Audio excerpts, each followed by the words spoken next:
കുർബാന തർക്കം നടക്കുന്ന എറണാകുളം അങ്കമാലി അതിരൂപത അതിർത്തിയിൽപ്പെട്ട മാർ തോമസ് ലീഹയുടെ പാദസ്പർശമേറ്റ മലയാറ്റൂർ അന്താരാഷ്ട്ര തീർത്ഥാടന കേന്ദ്രത്തെ വിമതന്മാരിൽ നിന്നും രക്ഷപ്പെടുത്തണം.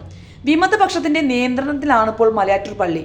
സീറോ മലബാർ സഭയുടെ മാത്രമല്ല, മറ്റ് എല്ലാ ക്രൈസ്തവ സഭകളിലെ മാത്രമല്ല, മറ്റ് സമുദായങ്ങളിലെ പോലും ലക്ഷക്കണക്കിന് തീർത്ഥാടകരാണ് ഇവിടെ എത്തിച്ചേരുന്നത്. മലയാറ്റൂർ മുത്തപ്പൻമല സഭാ നേതൃത്വം അവഗണിക്കുന്നു. നോമ്പുകാലത്ത് കോടികളുടെ വരുമാനവും അധികാരവും വിമതരുടെ കൈകളിലാണ് എത്തുന്നത്. കുർബാന പോലും സിനഡ് കുർബാനയല്ല, ജനാഭിമുഖ കുർബാനയാണ് നടക്കുന്നത്. ഇന്റർനാഷണൽ പിൽഗ്രിം സെന്ററായി ഉയർത്തിയിട്ട് സീറോ മലബാർ സഭ ഇപ്പോഴും മലയാറ്റൂരിനെ അവഗണിക്കുന്നത് കാണുമ്പോൾ വിശ്വാസികൾക്ക് ആശങ്കയാണ് ഉണ്ടാകുന്നത്. എന്നാൽ മാർ തോമസ് ലീഹയുടെ പേരിൽ അഭിമാനം കൊള്ളുകയും ചെയ്യുന്നു. മലയാറ്റൂർ തീർത്ഥാടന കേന്ദ്രത്തിന്റെ നിയന്ത്രണം സഭാ നേതൃത്വം ഏറ്റെടുക്കണം. വലിയ ആഴ്ചകളിൽ ലോകത്തിന്റെ വിവിധ ഭാഗങ്ങളിൽ നിന്ന് വരുന്നവർക്ക് സഭയുടെ ഔദ്യോഗികമായ കുർബാന അടക്കം എല്ലാ സൗകര്യങ്ങളും നടത്താൻ ഇനിയെങ്കിലും KCBC തന്നെ മുന്നോട്ട് വരണം. കുർബാന തർക്കമുള്ള സാഹചര്യത്തിൽ സീറോ മലബാർ സഭാ നേതൃത്വത്തിനെ കണ്ടില്ലെന്ന് നടിച്ച് മുന്നോട്ട് പോകരുത്. സീറോ മലബാർ സഭയുടെ വകയാണെങ്കിലും ഇത് ഒരു പൊതു സ്വത്താണ്, തീർത്ഥാടന കേന്ദ്രമാണ്. വലിയ നോയമ്പിന്റെ ഏറ്റവും പ്രധാന ദിവസങ്ങളിലേക്ക് പ്രവേശിക്കുവാൻ പോവുകയാണ്. ഓശാന ഞായറും പീഡാനുഭവ വാരത്തിലെ പെസഹ വ്യാഴവും ദുഃഖവെള്ളിയും അതിനുശേഷമുള്ള ഉയർപ്പും പ്രതീക്ഷയോടുകൂടിയാണ് വിശ്വാസ സമൂഹം കാത്തിരിക്കുന്നത്. വലിയ നോയമ്പ് കാലത്തെ ഏറ്റവും പ്രധാനപ്പെട്ട കാര്യങ്ങളിൽ ഒന്നാണ് കുരിശിന്റെ വഴി. യേശുവിന്റെ പീഡാസഹനത്തെ അനുസ്മരിപ്പിക്കുന്ന കുരിശിന്റെ വഴി ഏറ്റവും പ്രസിദ്ധമായിരിക്കുന്നത് മലയാറ്റൂരിലാണ്.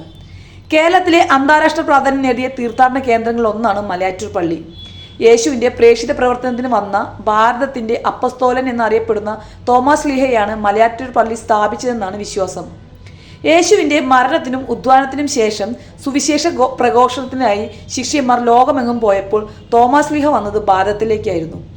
AD 52 കൊടുങ്ങല്ലൂരിൽ കപ്പലിറങ്ങിയത് മുതൽ മൈലാപ്പൂരിൽ കുന്തത്താൽ കുത്തപ്പെട്ട് രക്തസാക്ഷിത്വം വരിക്കുന്നത് വരെയുള്ള കാലത്തിനിടയിൽ അനവധി പള്ളികൾ സ്ഥാപിക്കുവാനും ആയിരങ്ങളെ ക്രൈസ്തവ വിശ്വാസത്തിലേക്ക് നയിക്കുവാനും തോമസ് ലീഹയ്ക്ക് സാധിച്ചുവെന്നതാണ് സത്യം.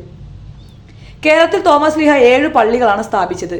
കേരളത്തിലെ വിവിധ ഇടങ്ങളിലൂടെയുള്ള യാത്രയിൽ തോമസ് ലീഹ മലയാറ്റൂരും എത്തിയിരുന്നു. കാട് പിടിച്ചു കിടന്ന ഇവിടെ വന്യമൃഗങ്ങളുടെ ആക്രമണവും ശല്യവും നിത്യസംഭവമായിരുന്നുവെങ്കിലും അതൊന്നും വകവയ്ക്കാതെ തോമസ് ലീഹ ദിവസങ്ങളോളം ഈ മലമുകളിൽ പ്രാർത്ഥിച്ചിരുന്നു. ഇത്തരം സമയങ്ങളിൽ മാതാവ് പ്രത്യക്ഷപ്പെട്ട് തോമസ് ലീഹയെ ആശ്വസിപ്പിച്ചിരുന്നു എന്നാണ് വിശ്വാസം. കരിങ്കല്ലിൽ പതിഞ്ഞിരിക്കുന്ന തോമസ് ലീഹയുടെ കാൽപാദം ഇവിടെ കാണാൻ കഴിയും. മലയാറ്റൂർ വിശ്വാസങ്ങളിൽ പ്രധാനപ്പെട്ടതാണ് ഇവിടുത്തെ പൊൻകുരിശ്. തന്റെ പ്രാർത്ഥനയുടെ നിമിഷങ്ങളിൽ തോമസ് ലീഹ മലയുടെ മുകളിൽ പാറക്കല്ലിൽ കൈകൊണ്ട് ഒരു കുരിശിന്റെ രൂപം വരച്ചു. ഇവിടെ പിന്നീട് ഒരു പൊൻകുരിശ് പ്രത്യക്ഷപ്പെട്ടു എന്നാണ് വിശ്വാസം. മലമുകളിലെ കുരിശിന്റെ അടിയിൽ ഈ പൊൻകുരിശുണ്ടത്രേ. ഇതുകൂടാതെ തോമസ് ലീഹ പാറപ്പുറത്ത് വടികൊണ്ട് അടിച്ചപ്പോൾ രൂപം കൊണ്ട ഒരു അത്ഭുത തീരുറയും ഇവിടെ കാണാൻ കഴിയും. തോമസ് ലീഹയുടെ രക്തസാക്ഷിത്വം നടന്നിട്ട് വീണ്ടും നൂറ്റാണ്ടുകൾ കഴിഞ്ഞാണ് മലയാറ്റൂർ ഒരു തീർത്ഥാടന കേന്ദ്രമായി മാറുന്നത്. മലയാറ്റൂർ മലയുടെ മുകളിൽ പൊൻകുരിശ് പ്രത്യക്ഷപ്പെട്ട സ്ഥലത്ത് സ്ഥിതി ചെയ്യുന്ന കപ്പേളയാണ് പൊൻകുരിശ് കപ്പേള. പഴയ കപ്പേള അഥവാ ആന കുത്തിയ പള്ളിയും ഇവിടെ കാണാം. കാടിനുള്ളിൽ നിർമ്മിച്ച പള്ളിയുടെ കിഴക്കേ ഭിത്തിയിൽ ആന കുത്തിയ പാട് കാണാം. അങ്ങനെയാണിത് ആന കുത്തിയ പള്ളി എന്നറിയപ്പെടുന്നത്. ഇതുകൂടാതെ പടിഞ്ഞാറ് ഭാഗത്തായി മറ്റൊരു പള്ളിയും കാണാം. കുരിശിന്റെ വഴിയിലെ 14 ഇടങ്ങൾ ഇവിടെ കാണാം. മലമുകളിലെത്തി അവിടുന്ന് മാർത്തോമ മണ്ഡപത്തിൽ പോയി പ്രാർത്ഥിച്ച് തുടർന്ന് കുർബാനയിൽ പങ്കെടുത്ത് ആന കുത്തിയ പള്ളിയും പൊൻകുരിശു പാറയും തോമസ് ലീഹയുടെ കാൽപ്പാടുകളും കണ്ട് തിരികെ മലയിറങ്ങുകയാണ് വിശ്വാസികൾ ചെയ്യുന്നത്.